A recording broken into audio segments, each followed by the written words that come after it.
किसी भी RCC structure में, चाहे स्लैब हो या कॉलम, उसमें हम स्टील की क्वांटिटी कैसे निकालें? यदि आपको आरसीसी स्ट्रक्चर में चाहे स्लैब हो या कॉलम स्टील की क्वांटिटी आपको जल्दी से निकालना है तो आपको एक फैक्टर याद रखना है 2.22।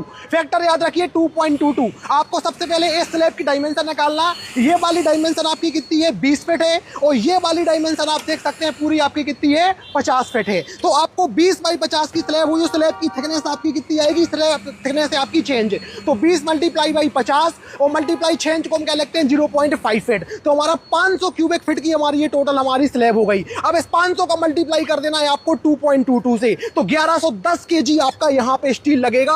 आपने स्टील आसानी से निकाल लिया। अब आप देखिए, जैसे आपका ये कॉलम है, इस कॉलम के केस में आप देख लीजिए, हमने माना कि कॉलम हमारा कितने का है? ये हमारा 8 इंच बाई 12 इंच का कॉलम है और हाइट इसकी कितनी है? हाइट इसकी जा रही है हमारी 10 फीट। इसका वॉल्यूम कितना निकलेगा? 8 इंच को हम लिखते हैं 0.66 फीट, तो 0.66 मल्टीप्लाई बाई 12 इंच मतलब 1 फीट और मल्टीप्लाई बाई 10 फीट मतलब आपका 6.66 क्यूबिक फीट का आपका कॉलम है। आपने मल्टीप्लाई कर दिया अपने 2.22 से, तो 14.65 केजी इस कॉलम में आपका स्टील लग जाएगा। इस प्रकार से आसानी से आप निकाल सकते हैं किसी भी आरसीसी स्ट्रक्चर में कितना स्टील लगेगा। ये जो फैक्टर है 2.22 मैंने 1% स्टील के लिए लिया है, क्योंकि आईएस कोड आपसे कहता है कि आरसीसी स्ट्रक्चर में जो स्टील लगता है वो अलग अलग स्ट्रक्चर में अलग अलग लगता है, बट हम 1% एवरेज स्टील लेते हैं। जैसे हमारा कॉलम के लिए 0.8 से 6% स्टील लगता है, तो हम 1% एवरेज लेते हैं। चाहे स्लैब हो, चाहे फुटिंग हो, चाहे बीम हो, किसी भी आरसीसी स्ट्रक्चर में हम एवरेज स्टील 1% लेते हैं। तो आपको यदि किसी भी आरसीसी स्ट्रक्चर में अपना स्टील की क्वांटिटी जल्दी से निकालना है तो आपको 2.22 फैक्टर याद रखना है। बस आपको